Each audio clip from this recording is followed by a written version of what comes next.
Assalamualaikum warahmatullahi wabarakatuh. Bismillah, alhamdulillah, ridhoillah, syafaati rasulillah, la haula wa la quwata illa billah, insyaallah khair fid dunya wal akhirah. Selamat bertemu kembali Bapak Ibu, satu ustazah, Gus Neng, soleh solehah, Mas Mbak dimanapun berada. Alhamdulillah kita bisa bertemu lagi di Syiar Ramadan. Bulan Ramadan merupakan bulan suci yang dinanti-nantikan oleh semua umat manusia di dunia ini. Ada satu agenda yang wajib rutin dilakukan, ditunggu-tunggu, yaitu buka bersama. Memang banyak ada yang bilang mabar makan bareng, tapi yang fenomena adalah buka bersama. Berbicara mengenai buka bersama, seringkali kita laksanakan dengan keluarga kita, dengan rekan sejawat, dengan teman kerja, atau juga reuni alumni, atau juga bahkan ada teman yang lama tak berjumpa, tak bersapa, tiba-tiba akrab kembali dengan ajakan notifikasi, ayo kita bukber atau buka puasa bersama. Tapi tunggu dulu, kita tidak ngomongin artinya apa, tapi tentang tujuannya. Catatan, ya Bapak Ibu semuanya, muncul pertanyaan penting. Apakah buka bersama yang kita rencanakan, apakah buka bersama yang kita hadiri nanti sebagai ajang silaturahmi, atau malah menjadi ajang pamer pencapaian diri, ngobrol tanpa arah, mutar-muter, dan bernilai yang negatif. Dalam Islam, silaturahmi atau buka bersama merupakan ibadah bernilai pahala yang tinggi dengan syarat 3 hal. Diniatkan untuk ukhuwah Islamiyah, mempererat tali silaturahmi, hablum minannas, kasih sayang sesama manusia, saling mendoakan yang baik-baik, insyaallah khair, manfaat fid dunya wal akhirah. Dan juga untuk mendoakan, melindungi, berkah barokah, berbagi makanan, berbagi minuman kehadap sesama.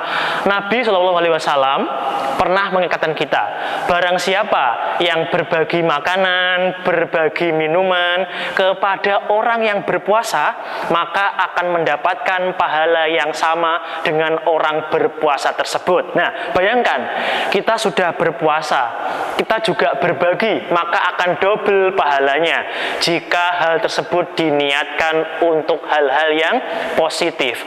Namun seringkali hari ini kita temui niatnya sudah berubah, mulai melenceng semakin jauh. Niatnya bukan lagi silaturahmi, ukhuwah Islamiyah, tapi malah pamer. Akulah, kamulah, kamu siapa, aku siapa. Bukan jadi ladang pahala, menjadi lalai, bahkan menjadi dosa. Nabi Muhammad SAW juga mengingatkan kita, lisan kita adalah ujian terbesar bagi manusia. Dengan lisan kita bisa terbang tinggi, atau dengan lisan juga kita bisa jatuh semakin mendalam. Catat, catat, catat. Baik, dengan hal tersebut kita perlu mengecek kembali, meluruskan kembali niat kita saat akan merencanakan bukber, saat akan menghadiri undangan. Apakah benar niat kita? Apakah sudah lurus niat kita? Fenomena yang terjadi, maaf, ini bukan semuanya, tapi sering terjadi. Buka bersama atau bukber tadi ya, itu sebagai ajang untuk pamer pencapaian, untuk evaluasi, untuk laporan pencapaian. Kamu kerja di mana? Loh ya, tanya kerja di mana. Oh, sampai segitu loh. Ngapain ada oh-nya itu loh? Nggak usah ditanyakan. Bahkan aku sudah begini, kamu kok belum? Jangan, nggak usah. Ya, semua orang punya pencapaian.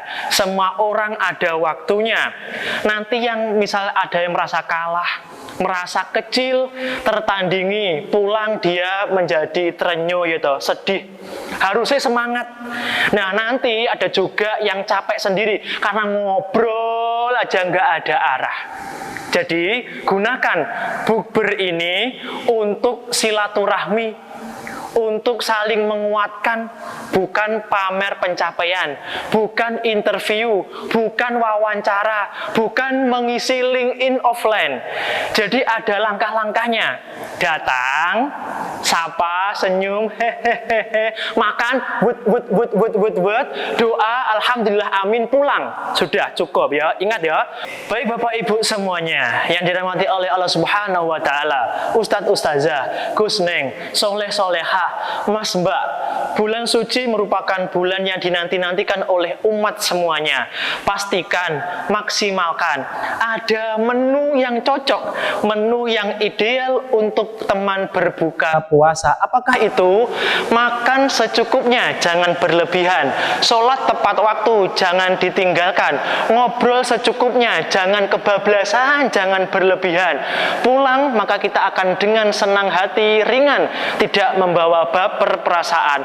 Tapi, sampean tahu nggak, Bapak Ibu semuanya, Mas Mbak, Ustadz Ustazah, Gus Neng, Soleh Solehah, Masya Allah, ada menu varian baru yang sering kita temui. Menu apa itu? Ngobrol-ngobrol. Kalau belum ngobrol, belum dikatakan bukber. Belum ngobrol cerita, belum dikatakan bukber. Ngobrol apa? Ngobrol apa? Ngobrol tentang kekurangan teman, ngobrol tentang kekurangan rekan kerja yang lainnya. Jangan, karena itu akan menjadi bocor, mengurangi pahala kita. Ngobrol apa? Janji-janji, ya Allah, ikut aku nanti dapat kekayaan, dapat sukses, jabatan apa. Ada lagi yang lebih ekstrim, tentang apa? Hal-hal yang lampau, tentang hubungan, tentang mantan juga dibahas. Nggak usah. Mantan sudah menikah loh, ya Allah, padahal itu mantannya kurang. Nggak usah ngomongin, di ngobrolin ya toh. Jadi itu ngobrol-ngobrol. Mantan sudah nikah, ya kita doakan semoga berkah barokah, sakinah, mawadah, warohmah gitu. Baik dengan siapapun, tidak perlu ngobrol-ngobrol. Kalau kita sering ngobrol-ngobrol, ternyata kita nggak cukup kenyang hanya dengan makan dan minum saja, tapi dengan obrolan gosip dan sindiran. Nggak kenyang, panas, perutmu sakit. Astagfirullah, ya Masya Allah, ampunilah hambamu ini. Baik, tadi ada 3 hal yang ada menu baru, ngobrol dan ngobrol ya. Ngomongin teman yang nggak hadir, ya nggak apa-apa, dia punya kegiatan yang lainnya. Mantan sudah nikah, ya nggak apa-apa, sudah ketemu jodohnya. Nah ini lagi, ada perbandingan salary, perbandingan gaji ya. Ada perbandingan gaji. Gajiku A, gajiku B. Loh yuk ojo dibanding-bandingkan, ndak usah. Semuanya punya kecukupan masing-masing. Semuanya punya level rezeki masing-masing. Rezeki itu nggak harus gaji, tapi bisa hidup sehat, ya. Makan enak itu juga salah satu rezeki. Oke, setelah kita tahu tadi beberapa menu baru, ada ngobrol dan ngobrol. Ini fenomena yang terjadi di kaum digital, kaum Gen Z, apa ya? Gen Z, nah itu namanya. Buka di kafe, tapi sholat maghrib dianggap sepele, ya Allah, Masya Allah. Kemudian suara adzan didengar tapi diabaikan karena dia sibuk foto makanan. Landscape kene cepret sana cepret sini, angle-nya salah, Masya Allah. Sholatnya nanti saja saat di rumah, tapi ternyata dia lupa, sampai rumah malah rebah-rebah. Astagfirullah. Kita ngikuti zaman boleh, tapi jangan sampai ditinggalkan hal-hal yang menjadi kewajiban. Ironis nggih, kita menjaga puasa siang subuh itu ya sampai sore maghrib, tapi hal yang wajib, sholat jamaah, sholat taraweh malah ditinggalkan. Puasa dijaga tapi sholatnya ditinggalkan. Itu bagaikan kita mendapatkan kado, dapatkan hadiah cantik, menarik, mantep, tapi isinya kosong. Eman ya, hadiah mantep, ada yang mantep, tapi isinya kok kosong, nol. Baik Bapak Ibu semuanya, Ustadz Ustazah, Gus Neng Soleh Solehah, Mas Mbak dimanapun berada, alhamdulillah dari fenomena yang kita alami tadi, dari kejadian-kejadian yang kita alami, benar tidak semuanya merasakan itu, tapi sering terjadi. Kita bisa mengambil 4 hal, 4 poin agar silaturahmi, agar bukber terasa berkah barokah secara nikmat. Yang pertama, jadikan bukber sebagai ajang silaturahmi, bukan kompetisi, bukan pamer pencapaian diri, tapi saling menguatkan. Oke, bener, mantap. Yang kedua, jaga lisan, jaga hati. Nggak ojo sampai, tadi loh ya, tanpa arah, melebar ke kanan, ke kiri, atas, bawah. Nggak usah. Karena ada kalanya ada yang diam. Bukan berarti nggak tahu. Dia tahu bagaimana cara menjaga lisannya. Karena kita punya lisan, semua juga punya lisan. Ada kita punya mata untuk melihat, semuanya juga punya mata untuk melihat. Kita punya telinga untuk mendengar, tapi semuanya juga punya telinga untuk mendengar. Bagaimana kita memanfaatkan lisan kita, mata kita, telinga kita untuk hal-hal yang baik. Jangan sampai bocor, membuat sindiran, gosip kepada orang lain, apalagi teman terdekat kita. Berikutnya, sholat itu wajib, itu tetap, tapi buka bersama itu fleksibel, kapanpun, dimanapun bisa.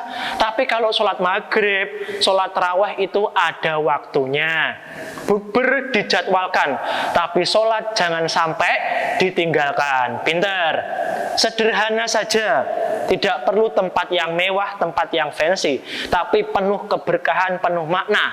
Berkah apa? Maknanya apa? Kebersamaan, saling berbagi, tidak merendahkan, tapi saling menguatkan satu sama lainnya. Masya Allah. Bapak Ibu, Ustadz Ustazah, Gus Neng Soleh Solehah dimanapun berada, bulan Ramadan, bulan yang kita nanti-nantikan selama ini, bukan hanya momen untuk menjaga lapar dari pagi sampai sore, tapi bagaimana cara kita menata hati dan menjaga lisan. Maka dari itu perlu kita luruskan kembali niat kita, perlu kita jaga lagi lisan kita, kita tetapkan lagi hati kita untuk merencanakan buka bersama, untuk menghadiri buka bersama. Niat yang baik, sholat yang tertib, lisan terjaga dari aib. Baik, ada pantun sebagai penutup Bapak Ibu semuanya, Ustadz Ustazah, Gus Neng Soleh Solehah, Mas Mbak dimanapun berada. Boleh dicatat pantun ini, nanti dibagikan ke jamaah syiar Ramadan lainnya. Berbuka puasa dengan air kelapa, cakep. Jangan lupa gorengan secukupnya. Bukber boleh banyak bercerita, tapi sholat dan lisan harus tetap terjaga. Buka bersama bukan hanya tradisi tahunan, tapi kita jadikan momen untuk menambah keberkahan. Kita lengkapi dengan ilmu atau nilai kebersamaan, penuh rasa syukur, saling peduli terhadap sesama kaum Islam, sesama umat Nabi Muhammad dimanapun berada. Terima kasih Bapak Ibu dimanapun berada, Ustadz Ustazah, Gus Neng yang soleh solehah, Mas Mbak. Tadi sedikit dari kami sharing syiar Ramadan tentang hal-hal yang perlu diperhatikan untuk menghadiri buka puasa, untuk merencanakan buka puasa atau dikatakan dengan bukber. Oke, niat yang baik, sholat yang tertib, jaga lisan dari berbagai aib. Terima kasih, ada salah kata dari saya sebagai manusia, ada yang benar membuat senang dari Allah Subhanahu wa Ta'ala. Akhiru kata wal taufiq wal hidayah waridho wal inayah. Salamatan, manfaah, berkah, barokah fi dunya wal akhirah. Ya Allah ya Rabb, ihdinas siratal mustaqim. Wassalamualaikum warahmatullahi taala wabarakatuh.